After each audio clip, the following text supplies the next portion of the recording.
आयुष्य दान केले मग भाळली गझल, आयुष्य दान केले मग भाळली गझल, आम्ही कफल्लकांनी संभाळली गझल, आम्ही कफल्लकांनी संभाळली गझल.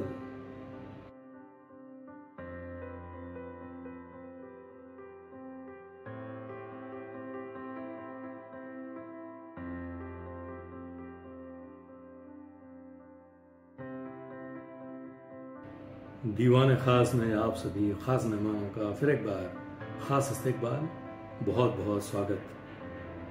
संदीप गुप्ते का प्यार भरा आदाब. मराठी गझल रसिकांना सप्रेम नमस्कार. काट्यास फूल आले, जखमी सुगंध झाले. तर आज आपण वरिष्ठ मराठी गझलकार रवी प्रकाश चापके यांची निडर आणि दमदार मराठी शायरी या विषयावर बोलणार आहोत. मराठी शायरी का एपिसोड होने की वजह से गुफ्तगू का सिलसिला जो है वो दोनों जबानों में कायम रखेंगे, यानी मराठी में भी और हिंदुस्तानी जबान में भी, ताकि हिंदी उर्दू वालों को भी मराठी गज़ल का हुस्न, उसकी खूबसूरती और उसकी ताकत का पता चल सके. तो सबसे पहले शायर के बारे में मुख्तसर मालूमात और उसके बाद उनके चुनिंदा बेहतरीन अशार.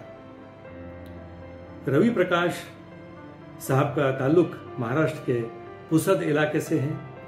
यहीं पर इनकी मौजूदा रिहाइश भी है. पुसद के ही फूल सिंह नाइक कॉलेज से उन्होंने तालीम हासिल की है. एक तवील अरसे से उम्दा और पुख्ता मराठी गज़लें कह रहे हैं रवि प्रकाश साहब.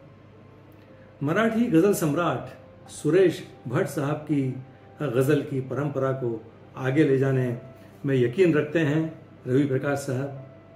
रवि प्रकाश वरिष्ठ मराठी गज़लकार श्री कृष्ण राउत साहब के शागिर्द हैं. मेरी नज़र में रवि प्रकाश साहब की शायरी की सबसे बड़ी खूबी है उनकी शायरी में छुपा हुआ विद्रोही तेवर. यही उनकी मराठी शायरी की ताकद भी है. तर मित्रांनो, लवकरच नजर टाकूया रवि प्रकाश यांच्या काही निवडक शेरांवर. तर एपिसोडच्या सुरुवातीला हा एक उत्तम शेर बघा. मी चुंबिले तिला अन उठली हजार बोटे, मी चुंबिले तिला अन उठली हजार बोटे, का तो खुल्या गटाचा राखीव गाल होता, का तो खुल्या गटाचा राखीव गाल होता. मै मीना साकी हा विषय रवि प्रकाश यांच्या शायरीमध्ये अनेक वेळा हाताळलेला दिसतोय, मोठ्या प्रमाणात आलेला दिसतोय. त्याची एक सुंदर झलक बघा. फोडून मध्य प्याला माझी तृषा म्हणाली, फोडून मध्य प्याला माझी तृषा म्हणाली, आहेत का कुणाचे डोळे शराब खाने, आहेत का कुणाचे डोळे शराब खाने. दोस्तों, जानिसार अख्तर साहब का एक शेर है. हमसे पूछो कि गजल क्या है, गजल का फन क्या, चंद लफ्जों में कोई आग छुपा दी जाए. तो कुछ इसी तरह की बात, इसी मफहूम, करीब करीब इसी तरह का मफहूम रवि प्रकाश के मराठी शेर में दिखाई देता है. वो देखिए. अहो अक्षरे पेट घेती, अहो अक्षरे पेट घेती, जरा रक्त द्या चिंतनाला, जरा रक्त द्या चिंतनाला. आणि आता हा एक उत्तम शेर बघा. कीर्ती कुणा मिळाली का वारशात सांगा, कीर्ती कुणा मिळाली का वारशात सांगा, भिंतीस टांगलेली तलवार दुःख देते, भिंतीस टांगलेली तलवार दुःख देते. आणि सध्याची राजकीय परिस्थितीवर टीका करणारा हा एक दमदार शेर बघा रवि प्रकाश यांच्या. आपापलीच त्यांनी केली पुन्हा जयंती, आपापलीच त्यांनी केली पुन्हा जयंती, सोडून गाव सारे पुतळा फरार झाला, सोडून गाव सारे पुतळा फरार झाला. कंटेम्पररी आशा आहे. आणि आता आईची ममता काय असते याचं एक उत्तम उदाहरण आणि एक दमदार एक्सप्रेशन असं या शेरमध्ये तुम्हाला दिसून येईल रवि प्रकाश यांच्या. ते बघा. तिच्या सावलीला बसा सूर्यदेवा, तिच्या सावलीला बसा सूर्यदेवा कळू द्या तुम्हाला कशी माय असते, कळू द्या तुम्हाला कशी माय असते. एक अफलातून कल्पना या शेअरमध्ये दिसून येते आणि हा शेअर नक्कीच मराठी शायरीला, मराठी गझल विश्वाला समृद्ध करणारा असा हा शेअर आहे. आणि आता एक प्रोग्रेसिव्ह नेचरच्या, प्रोग्रेसिव्ह विचाराचा एक शेअर बघा. अंधश्रद्धेवर जोरदार प्रहार केलेला दिसतो या शेअरमध्ये. नुसत्याच कुंडल्या जर काढाल कम्प्युटरवर, नुसत्याच कुंडल्या जर काढाल कम्प्युटरवर, पाहून माणसाला बदलेल वाट मांजर, पाहून माणसाला बदलेल वाट मांजर. एक आगळा वेगळा खयाल, एक आगळा वेगळा विचार मराठी गझलमध्ये हा आहे रवी प्रकाश यांच्या. हा पण नक्कीच मराठी शायरीला समृद्ध करणारा असा शेअर आहे. आणि हा एक शेअर बघा परत, प्रोग्रेसिव्ह शेअर. तो देव कोण होतो पाऊस पाडणारा, तो देव कोण होतो पाऊस पाडणारा, तृष्णाच माय भूची पाडेल पावसाला, तृष्णाच माय भूची पाडेल पावसाला. मित्रांनो, निदा फायली साहेबांचा एक सुंदर शेर आहे. हर तरफ हर जगह बेशुमार आदमी, फिर भी तन्हाइयों का शिकार आदमी. याच आशयाला किती उत्तमरित्या रवी प्रकाश यांनी त्यांच्या शेअरमध्ये मांडला आहे ते बघा. जो तो दिसावयाला दिसतो सुखात आहे, जो तो दिसावयाला दिसतो सुखात आहे, गर्दीत माणसाला एकांत खात आहे, गर्दीत माणसाला एकांत खात आहे. आणि हा शेर बघा. ऐकून घ्या परंतु सांगू नका कोणाला, ऐकून घ्या परंतु सांगू नका कोणाला, जो जो सुखात आहे तो तो भ्रमात आहे, जो जो सुखात आहे तो तो भ्रमात आहे. दुःखाला जवळ करणारा व मरणातही आनंद शोधणारा असा एक कलंदर शेर आणि एक धाडसी विचार रवी प्रकाश यांच्या या पुढील शेअरमध्ये बघा.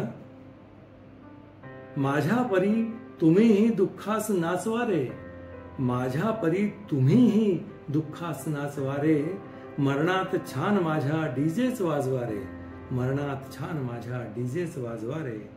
आणि एक अजून एक कलंदर शेर बघा, एक कॉन्फिडंट विचार बघा एक शेरमध्ये. येना तुझ्या नशिबा मी हात पाहतो रे, येना तुझ्या नशिबा मी हात पाहतो रे, माझे नशीब माझ्या या मनगटात आहे, माझे नशीब माझ्या या मनगटात आहे. आणि आता हा पुढचा शेर बघा. महापुरुषांच्या आठवणींना समर्पित असा हा एक उत्तम शेर आहे, उत्तम खयाल आहे या शेर मध्ये बघा. हे तर तुझ्या स्मृतीचे उपकार आज झाले, हे तर तुझ्या स्मृतीचे उपकार आज झाले, अश्रू उगाच नाही चवदार आज झाले, अश्रू उगाच नाही चवदार आज झाले. खुदाए सुखन मीर तकी मीर साहेबांचे एक शेर आहे. परस्तिश की यहाँ तक कि ये बुत तुझे, परस्तिश की यहाँ तक कि ये बुत तुझे, नजर में सबों की खुदा कर चले. तर जवळजवळ याच आशयाच्या आणि या मफहूमच्या पण एक वेगळ्या अंदाजमध्ये, आपल्या वेगळ्या निराळ्या अंदाजमध्ये रवी प्रकाश यांचा हा एक जबरदस्त शेर बघा. माझ्याच प्रार्थनेने तो देव होत गेला, माझ्याच प्रार्थनेने तो देव होत गेला, लागेल वेळ थोडा त्याला दगड कराया, लागेल वेळ थोडा त्याला दगड कराया. हा एक वेगळा तेवर तुम्हाला या शेअरमध्ये दिसून येतो. आणि आता शेतकऱ्यांच्या बाबतीत त्यांच्या तृषेची व विद्रोहाचे एक उदाहरण बघा या शेअरमध्ये. प्रतीक्षा पावसाळ्याची जीवाला डागण्या देते, प्रतीक्षा पावसाळ्याची जीवाला डागण्या देते, ढगांना काय चाटावे मनाचा मोर मेल्यावर, ढगांना काय चाटावे मनाचा मोर मेल्यावर. आणि अजून एक शेअरमध्ये शेतकऱ्यांची वेदना मांडलेली दिसते रवी प्रकाश यांनी, तोही शेअर बघा. आली कणाकणाने डोळ्यात वाळवंटे, आली कणाकणाने डोळ्यात वाळवंटे, पाणीच मागण्याचा साधा सवाल होता, पाणीच मागण्याचा साधा सवाल होता. आणि आता एक खुद्दारीचा जो रंग असतो, एक सेल्फ प्रेसचा रंग असतो शायरीमध्ये, तो एक पारंपरिक ब्युटी आहे गझलच्या शायरीची. तर तो खुद्दारीचा रंग याचा एक दमदार शेर रवी प्रकाश यांचा बघा. धारदार शब्दात स्वतःचे उदात्तीकरण तुम्हाला दिसेल या शेरमध्ये. आजन्म मज मिळाली नाबाद सूर्य सत्ता, आजन्म मज मिळाली नाबाद सूर्य सत्ता, जो भेटला मला तो झाला मशाल होता, जो भेटला मला तो झाला मशाल होता. आणि आता मित्रांनो, एपिसोडच्या शेवटी रवी प्रकाश यांच्या हा एक लाजवाब, दमदार आणि त्यांच्या सिग्नेचर शेर तुमच्या समोर पेश करतो. तो बघा. आयुष्य दान केले मग भाळली गझल, आयुष्य दान केले मग भाळली गझल, आम्ही कफल्लकांनी संभाळली गझल, आम्ही कफल्लकांनी संभाळली गजल. तो दोस्तों, ये थे मराठी गजल को शायर रवि प्रकाश. इनकी शायरी के खजाने से चुनिंदा अशार जो मैंने आपके सामने पेश किए. मुझे उम्मीद है आपको ये एपिसोड, ये अशार ज़रूर पसंद आए होंगे. तो अगली मर्तबा किसी और शायर या शायरा का कलाम लेकर मैं आपके सामने फिर हाजिर होता हूँ. तब तक चैनल को सब्सक्राइब कीजिए और हमसे जुड़े रहिए. बहुत बहुत शुक्रिया.